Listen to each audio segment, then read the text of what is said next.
Hello, here are two Forces of Valor RC tanks, and each one of them has a Hobby King 900 megahertz FPV system on it. Now, we have used these tanks to battle, and I'm going to um, get some more FPV systems for other tanks, and I wanted to see, comparing what we have, what is best. Now, this is 100 milliwatts 900 megahertz system, just with a 420 camera that comes standard with the Hobby King stuff. Well, my video recorder has manual focus, so and it kind of looks, compared to the 200 milliwatt system, it looks to be older technology. So one thing I'm going to do today is see if the transmitters produce different video quality. I'm going to hook the same camera up to the transmitters and see. This one gets a lot hotter, and so I used heat paste and mounted it onto a nice big old heatsink.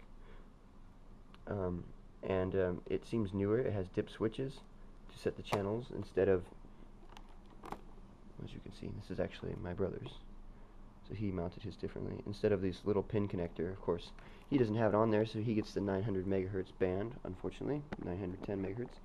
Anyway, so the main difference we're going to see right now is the cameras. Now, these are stock. We did have a 120-degree angle lens installed on this one, but I took it off. I originally bought that for my camera, but buyer beware, this camera will not accept anything less than what I believe is on here, which I believe to be a 6mm lens. So you should be aware of that if you're going to buy this, because you won't be able to change the lens out. At least I couldn't. I tried with this 120mm lens. It fits, it just can never focus. I tried with this, or no, not 120, but like 2.8 or 2.5mm. Tried with this stock 3.6mm lens, still could not focus with that. It was close, but I couldn't. Maybe a 5 would work, but this seems to, I mean, this one's pretty much set with 6. This is the 520 TVL camera that comes optional with a 200 milliwatts 900 megahertz system. So you're not going to be able to change your field of view with this camera. So I mean, it's a nice camera. It has excellent low light performance, not so great full sun performance on the road, but I guess we'll see all that.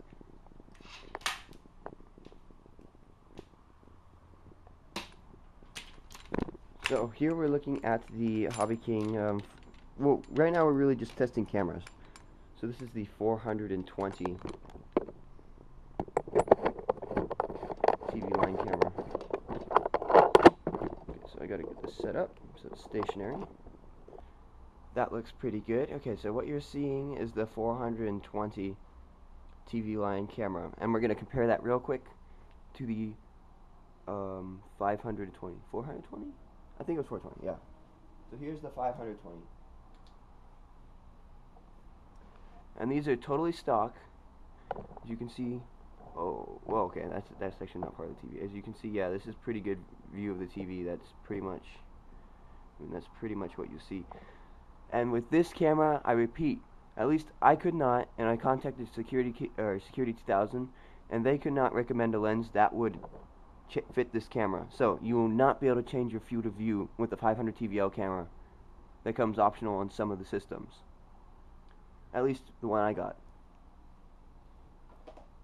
You know, back to the 420.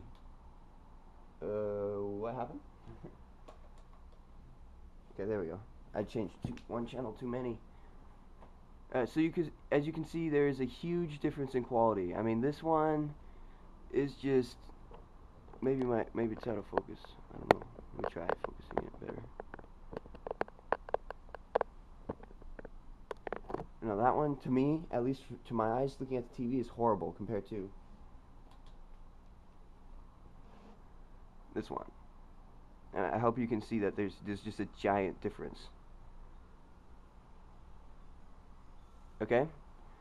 So, now a little background about PAL and NTS.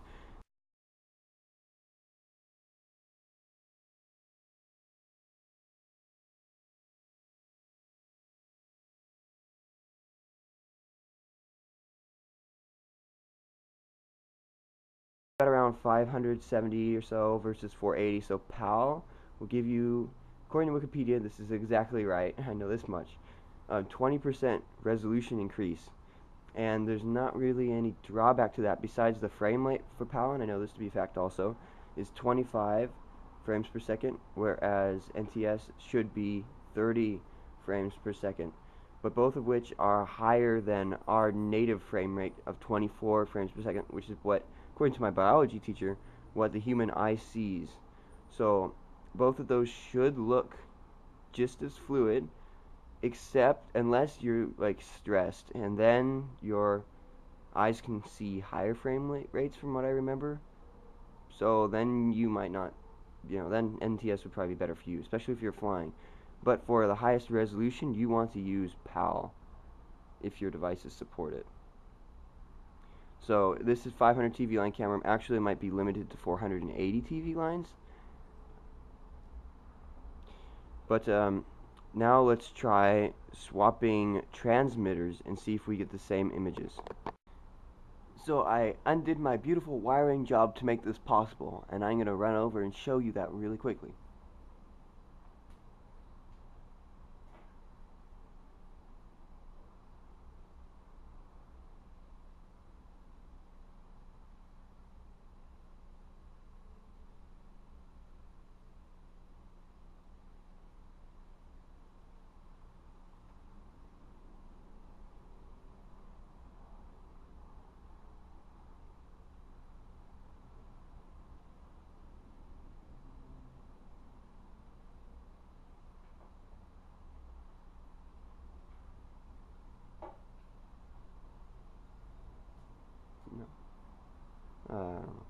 What we're looking for now is to see, here's the Hobby King video receiver.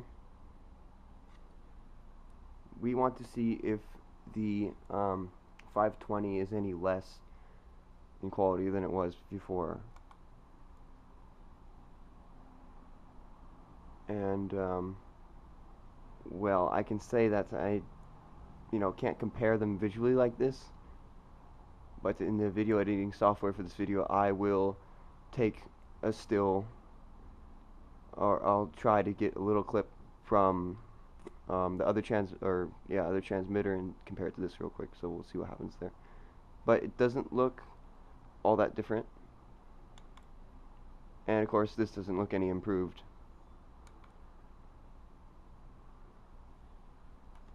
So now let me try to ruin your quality.